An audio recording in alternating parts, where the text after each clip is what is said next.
사연관의 더블체크로 이어가겠습니다. 매주 월요일에는 정말 많이 쏟아지는 리포트 중에서 다시 또 봐야 할 부분들 더블체크해보고 있습니다. 오늘도 교보증권 스마트영업부 사연관 차장과 함께합니다. 어서 오세요. 네, 안녕하세요. 네, 안녕하세요. 지난 금요일에 국내 시장도 2%대 강한 반등이 나왔고 맞아요. 미국 시장, 뉴욕 시장에서도 뭐 반도체, 자동차 이러한 네. 관련주들 그리고 기술주 중심으로 강한 탄력이 나왔습니다. 일각에서는 뭐 상승으로 돌아설 수 있다, 추세 전환이다라는 네. 얘기도 있고 반면에 맞아요. 데드캣 바운스다라는 우려도 있는데 시장 어떻게 보고 계신가요? 저도 좀 지속 상승을 해줬으면 좋겠는데 다행인 것은 그나마 지난주에 제가 항상 말씀드렸던 120주선이 붕괴가 되긴 했지만 2600의 지지는 확인을 해야 된다라고 말씀을 드렸습니다. 주중에는 굉장히 좀 불안한 모습들을 보였어요.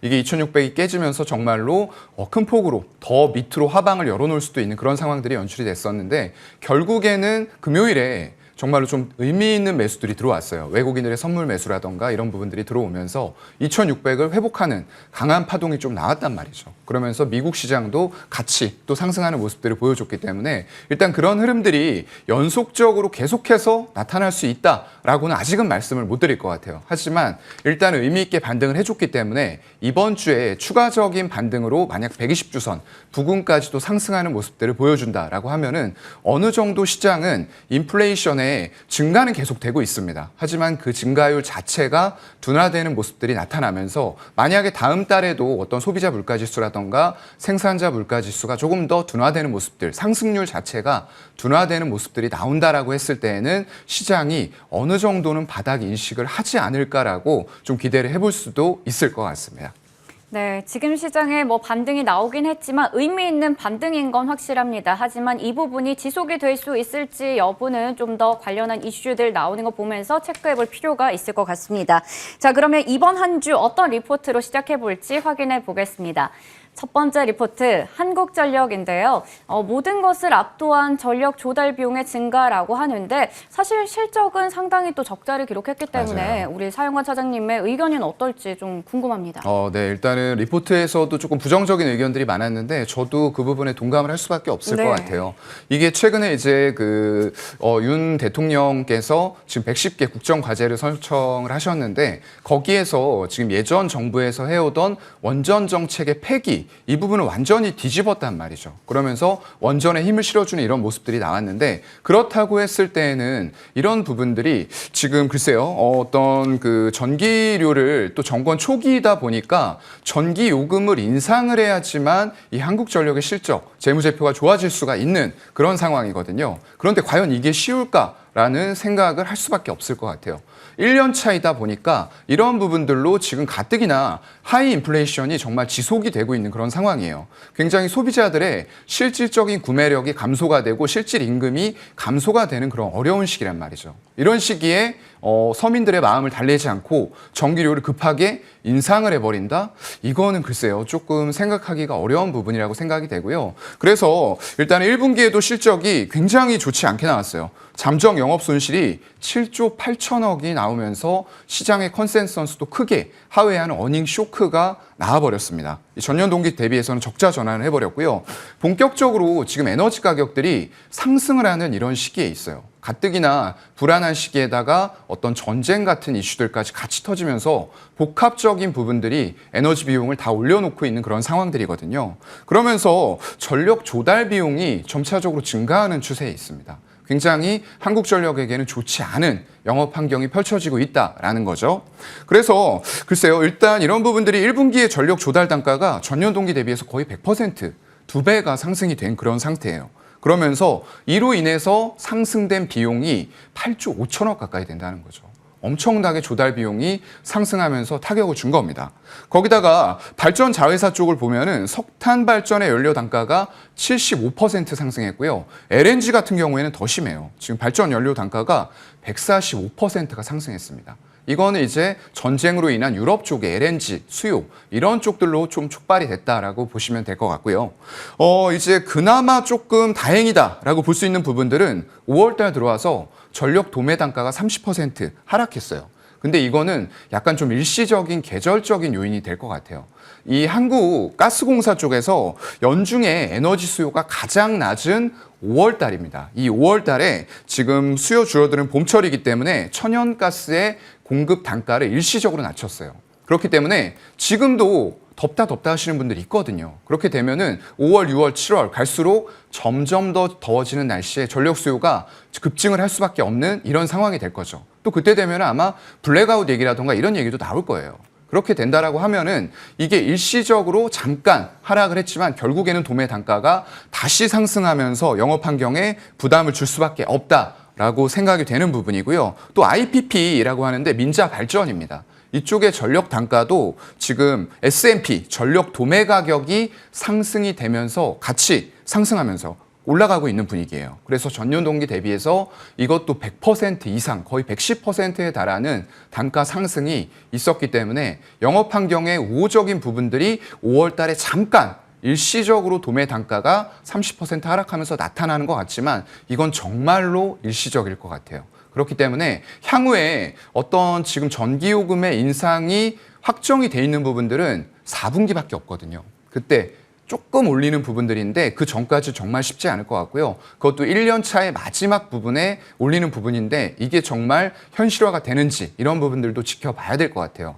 그렇다고 하면은 지금 한국전력은 바닥을 주가가 다지고는 있는데 과연 여기에서 크게 올라갈 만한 요인들이 있을까? 라고 생각을 해볼 수밖에 없을 것 같고요. 단지 수급적인 요인에서는 지금 투신이라던가 사모펀드 이런 기관 중심의 매수는 들어오고 있는데 외국인들이 특별하게 이 종목을 크게 매수할 만한 요인은 없다라고 보이거든요. 그렇기 때문에 현재 관점에서는 주가가 바닥권을 다지는 것은 맞지만 어떤 큰 상승 탄력을 기대할 만한 구간도 아닐 것 같다라는 결론을 낼 수밖에 없을 것 같습니다.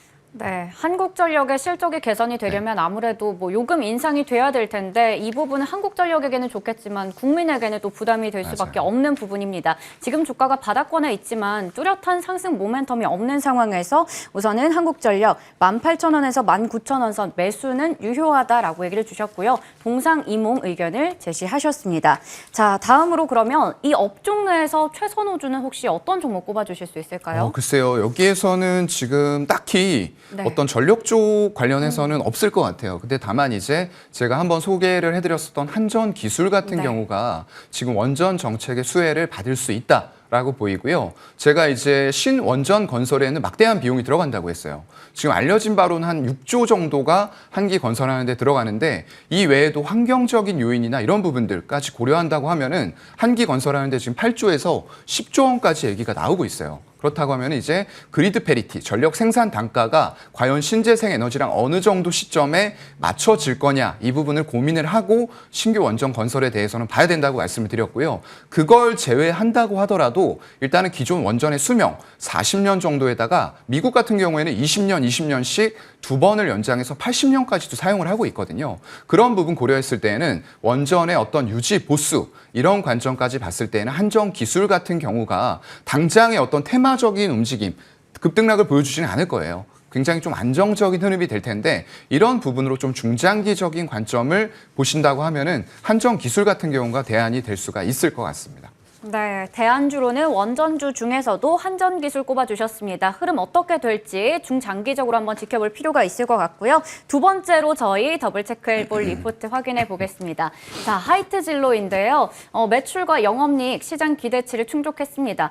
이 거리두기 해제가 되고 그러고 나면서 지금 정말 많은 분들이 늦게까지 또 술을 즐기고 계시는데요. 아무래도 당연히 이 부분이 실적에 긍정적인 영향을 줄 수밖에 없을 것 같아요. 네, 실제로 나가보셨나요, 밤에? 저는 안 나가봤습니다. 못 나가보셨어요? 네. 다음날 아침에 일찍 방송이 있다 보니까 저는 브리핑 안타깝네요. 준비해야 돼서요. 네. 저는 가끔 나가보는데 정말로 예전하고 분위기가 확 틀려졌어요. 네, 정말로 자리가 없습니다. 예약을 하지 않으면 자리가 없을 정도로 이 리오프닝의 효과는 정말로 크게 일어나고 있는 것 같고요. 특히나 제가 이제 리오프닝 관련해서도 어떤 여행이라던가 이런 것들은 기저효과가 있을 수 있어서 반짝 효과는 있을 수 있다. 하지만 지속성에 대해서는 의문을 항상 표해 왔거든요. 그런데 이런 쪽들 분야는 약간 좀 다른 것 같습니다. 분위기가. 이게 한 번 뭐 가는데 큰 비용이 들어가는 게 아니고 한 번 갔어도 그 이후에도 지속적으로 술자리나 이런 부분들은 생길 수가 있는 거거든요. 그래서 조금 상당 기간 오래 지속이 될 수 있다라고 보이고요. 일단은 이런 부분 때문에 시장의 눈높이가 상당히 높아져 있었단 말이죠. 근데 그런 부분들을 충분히 실적으로 충족을 시켜줬습니다. 거기다가 원재료 상승의 부담이 상당히 이쪽은 좀 제한적인 것 같았어요. 그런 부분들까지도 호실적에 영향을 미쳤다라고 생각이 되고요. 1분기 보게 되면은 국내 맥주의 레귤러 시장, 특히나 이제 업소용 쪽에서 연간 전년 동기 대비했을 때 한 10%가량 성장이 이루어진 것으로 보여요. 예전에는 이제 코로나 때에는 아무래도 이런 음료, 주류 이런 것들을 사서 가정에서 좀 먹었던 그런 부분들이 많았던 것 같아요. 그런데 이제 업소용이라던가 유흥용 쪽에서 굉장히 큰 폭으로 폭발이 일어날 수 있는 그런 시점이 왔다라고 생각이 되고요. 맥주 부문이 전체적으로 매출 보면은 5.2%가 증가가 됐습니다. 그리고 영업이익은 80억을 달성을 했고요. 영업이익률이 4.3%가 나왔습니다. 특히나 이제 중요한 게 테라라던가 필라이트 이런 쪽들이 20%씩 증가하는 흐름들을 보여줬고요. 아직까지 수입 맥주라던가 이런 부분들은 크게 증가하는 흐름을 보여주지는 못했어요. 조금 더 활성화가 되면서 어떤 여성들의 그런 맥주 선호 현상 이런 것들이 더 선호화가 된다고 하면은 그런 부분에서도 매출이 크게 증가될 수 있는 여지는 남아있다라고 생각이 되고요. 일단 소주 쪽이 조금 더 크게 증가가 된 것 같습니다. 레귤러 쪽도 맥주하고는 비슷하게 증가가 된 것 같은데 이 매출액 자체가 거의 10%에 달하는 증가율을 보여줬고요. 영업이익도 500억에 달했어요. 이 소주 같은 경우가 아무래도 서민의 술이라고 그랬잖아요. 근데 예전하고는 또 분위기가 달라진 것 같아요. 병당 단가가 인상이 되면서 정말로 나가서 먹으면은 한 병에 5,000원, 6,000원 받는 곳도 있더라고요. 그렇기 때문에 그만큼 크게 효과가 더 일어났다라고 생각이 되는 부분이고요. 특히나 영업이익률은 지금 14%가 나왔어요. 맥주 대비해서도 굉장히 큰 폭의 영업이익률을 보였다라는 부분이고요. 이런 부분들은 지방 소주가 경쟁력이 상당히 좀 약화되는 모습들을 보여줬어요. 예전에 지방마다 약간 특색 있는 소주들을 내놓으면서 일부 어떤 점유율들을 잠식하는 그런 효과들이 있었는데 그런 것들이 사라지면서 여전히 60% 후반대의 높은 점유율을 진로 화이트가 가지고 가고 있다라는 부분들이 될 것 같고요.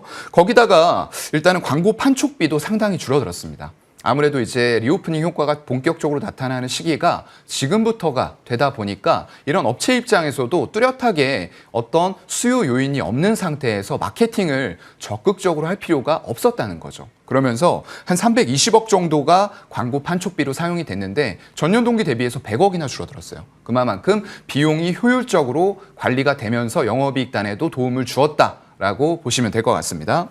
네. 리오프닝 효과 때문에 맥주 점유율 확대가 좀 필요할 것 같아요. 지금은 너무 좀 낮아진 그런 경향이 있고요. 이런 부분에서 광고 판촉비가 더 들어갈 텐데 이런 비용들이 얼마나 효과적으로 통제가 될지 이런 부분들을 2분기 이후부터는 실적에서 좀 체크해 볼 필요가 있다라고 보이고요.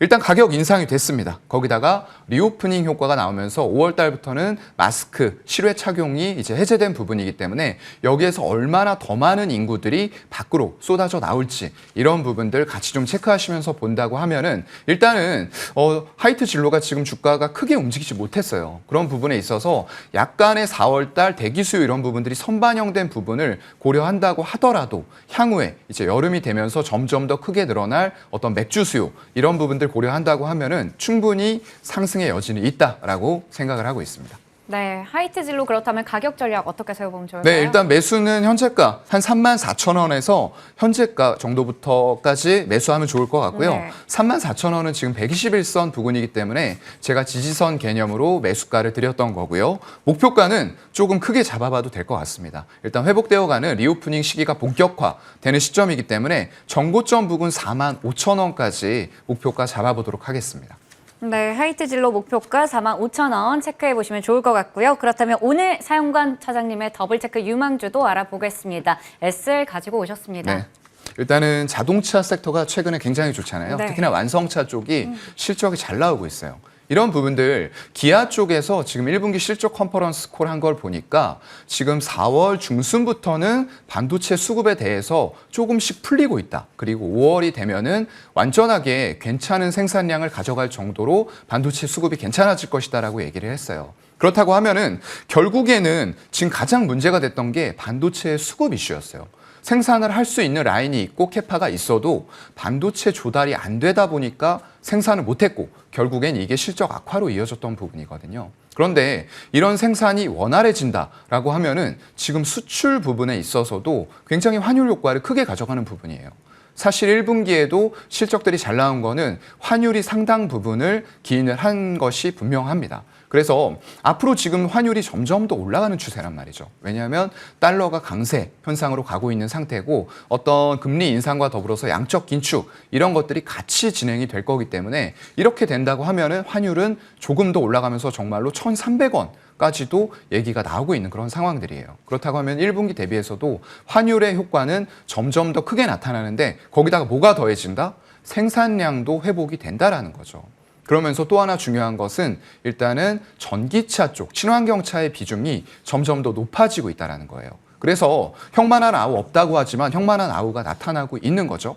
지금 기아 쪽이 아무래도 현재 시점으로 봤을 때에는 전기차 쪽에 조금 더 특화가 되어 있다라고 보입니다. 그러면서 비중이 높아지고 있는 게 확연하게 눈에 보이고 환율 효과, 거기다가 생산량 증가까지 같이 나타난다고 하면은 분명히 좋은 효과들이 있을 거고요. 그래서 우리가 봐야 되는 거는 완성차도 맞지만 일단은 이런 완성차 쪽에 전기차 쪽으로 빠르게 전환을 하면서 대응할 수 있는 전기 부품 이런 쪽들을 생산하는 부품사들이 될 거예요. 그 중에서 하나가 이제 SL이 될 것 같고요. SL 같은 경우에는 지금 글로벌 고객사 쪽에 LED 램프 쪽을 많이 적용을 시키고 있습니다. 이게 아직까지도 지금 차량을 선택할 때 옵션인 경우들이 많아요. 그런데 점점 더 이걸 기본 적용하는 차종들이 늘어나고 있다는 거죠. 왜냐하면 예전에 비해서 우리가 구매력 자체가 늘어나는 그런 상태다 보니까 이 옵션이 이제 기본으로 들어가고 차량 가격 자체가 평균화가 상향 평준화가 되고 있는 거예요. 그러면서 4천만 원 이상의 고가 차량들이 기본적으로 선택하는 차량들이 되면서 옵션이 기본적으로 들어간다는 거죠. 이거 중요할 것 같고요. 거기다 더불어서 이제 GM향 물량이 사실상 그동안에 많이 좀 죽어 있었습니다. 근데 본격화가 되면서 지금 GM 픽업 트럭이 있는데 시에라 이쪽으로도 램프 공급이 시작이 될 것 같고요. 픽업 트럭 같은 경우에는 굉장히 북미라던가 이런 쪽들에서 많이 팔리는 그런 차량들이거든요. 거기다 더불어서 지금 이 GMP 플랫폼을 적용한 EV, 전기차, 그리고 제네시스 쪽은 항상 고급화를 추구를 하죠. 그렇기 때문에 이런 부분들이 기본적인 사양들로 적용이 된다라고 생각하시면 될 것 같고요. 거기다가 더불어서 이 전동화 사업을 출범을 시켰어요, 작년에. 근데 이 이후에 기아 쪽과 굉장히 큰 물량의 수주가 얼마 전에 또 공시가 됐던 부분들입니다. 이건 굉장히 의미가 있을 것 같아요. 이 GMP의 전동화 부분들은 향후에 굉장히 크게 반영이 될 부분들이기 때문에 결국에 어떤 전기차 쪽 그리고 친환경차 쪽으로 잘 적응을 해나가고 있는 그런 업체가 되었다라고 생각하시면 될 것 같습니다. 네. 거기다 지금 이제 친환경차 시대에 전장 부품들이 통합이 되고 있어요. 그렇기 때문에 기존에 어떤 내연기관차 이런 부분들의 부품만 하고 있는 회사들은 도태가 될 수밖에 없거든요. 그래서 이런 부분들 힘든 시기에도 어떤 R&D 비용들을 꾸준히 투입을 하면서 이런 친환경 차단의 부품을 생산을 하고 있는지 그리고 향후에도 생산을 해나갈 수 있는지 이런 부분들은 향후에 굉장히 주가를 결정하는 데 중요한 이런 요인들이 될 것 같습니다. 네, 더블체크 유망주로는 SL 얘기 주셨습니다. 상당히 또 디테일하게 여러 가지 모멘텀 제시해 주셨으니까요. 꼼꼼하게 보시면 좋을 것 같습니다. 지금까지 교보증권 스마트 영업부 사영관 차장과 함께했습니다. 고맙습니다. 네, 고맙습니다.